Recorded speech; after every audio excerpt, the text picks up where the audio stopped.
ఇంత మంచి ఆర్గనైజర్‌ని నేను అమెజాన్ డెలివరీ బాక్స్‌తో ఎలా చేయాలో ఇవాళ చూద్దాం. ఆ బాక్సెస్ చాలా స్ట్రాంగ్‌గా ఉంటాయి కాబట్టి వాటిని పడేయకుండా చక్కగా ఇలాంటి ఆర్గనైజర్స్ టైం దొరికినప్పుడల్లా మనం తయారు చేసుకుంటూ ఉంటే ఇంట్లో అందంగా అన్నీ ఆర్గనైజ్ చేసుకోవడానికి పనికొస్తుంది.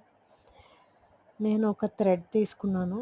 అద్ అది పుర్కోస్ లాగా ఉంది గానీ, అది పుర్కోస్ కాదండి. బొందు లాంటిదనమాట.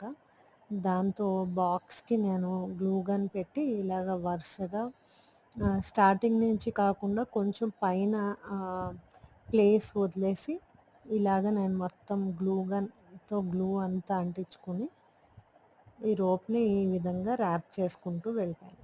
పైన, కింద కొంచెం గ్యాప్ వదిలేసాను. దాన్ని వాల్ పేపర్‌తో కవర్ చేయడం చూద్దాం మనం తర్వాత. ఇలాంటి చిన్న చిన్న యాక్టివిటీస్ మనం ఏంటంటే సమ్మర్ వెకేషన్‌లో పిల్లలతో పాటు కలిసి చేసుకుంటే వాళ్ళకి కూడా ఏదో ఒక క్రాఫ్ట్ చేసినట్టుగాను ఉంటుంది. అండ్ వాళ్ళని ఎక్కడో ఒక సమ్మర్ క్యాంప్‌లోని దాంట్లోని వేయకుండా మనమే ఇంట్లో ఇలా చిన్న చిన్నవి వాళ్ళకి నేర్పిస్తూ ఉంటే వాళ్ళకి కూడా పెద్దయ్యాక క్రియేటివిటీ అనేది పెరుగుతుందన్నది నా ఉద్దేశం.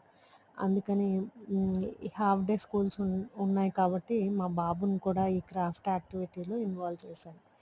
ఇక్కడ చూస్తున్నట్లయితే గ్లూ గన్‌తో గ్లూ అప్లై చేస్తున్నది మా బాబే. ఆ తర్వాత నేను ఆ రోప్‌ని ర్యాప్ చేసుకుంటూ వెళ్ళాననమాట. సో, ఈ విధంగా మనం వాళ్ళని సమ్మర్‌లో ఏదో రకంగా ఎంగేజ్ చేస్తూ ఉంటే వాళ్ళకి కూడా బోర్ కొట్టకుండా ఉంటుంది. ఐడియా నచ్చితే తప్పకుండా లైక్ చేయండి. ఛానల్‌ని మరిన్ని ఇలాంటి వీడియోస్ కోసం సబ్స్క్రైబ్ చేసుకోవడం మర్చిపోకండి. ఇలాగ మొత్తం బాక్స్ అంతా ర్యాప్ చేసేసిన తర్వాత నా దగ్గర ఇలాగ సన్నటి వాల్ పేపర్, ఇది ర్యాపింగ్ పేపర్ లాంటిదే బట్ వెనకాల గ్లూ ఉందనమాట. అది అప్లై చేసి దాన్ని సైజ్ కింద కట్ చేసి దాన్ని అంటించేసాను పైన. అండ్ కింద కూడా అంటించేసాను. సైడ్‌కున్న ఫ్లాప్స్‌ని ఇందాక కట్ చేసేసుకున్నాననమాట. సైడ్‌కి మనకి ఫ్లాప్స్ ఉంటాయి కదా! వాటిని కూడా కట్ చేసేసి ర్యాపింగ్ పేపర్‌తో దాన్ని ర్యాప్ చేసేసి బాక్స్ ఇంకా స్ట్రాంగ్‌గా ఉండడానికి నేనేం చేశానంటే దీన్ని బాక్స్ లోపల పెట్టేసాను. ఇలా పెట్టుకోవడం వల్ల చూడ్డానికి అందంగా ఉంటుంది. బాక్స్ ఇంకొంచెం స్ట్రాంగ్‌గా కూడా అవుతుంది. దీనిలో అన్ని రకాల స్టేషనరీ ఐటెమ్స్, బుక్స్ ఇలాంటివన్నీ కూడా పెట్టుకోవచ్చు. కావాలంటే బట్టలు కూడా పెట్టుకోవచ్చు. చాలా స్ట్రాంగ్‌గా ఉంటుంది. అందంగా కూడా కనిపిస్తుంది. టిప్ నచ్చితే తప్పకుండా సబ్స్క్రైబ్ చేసుకోండి. బాయ్.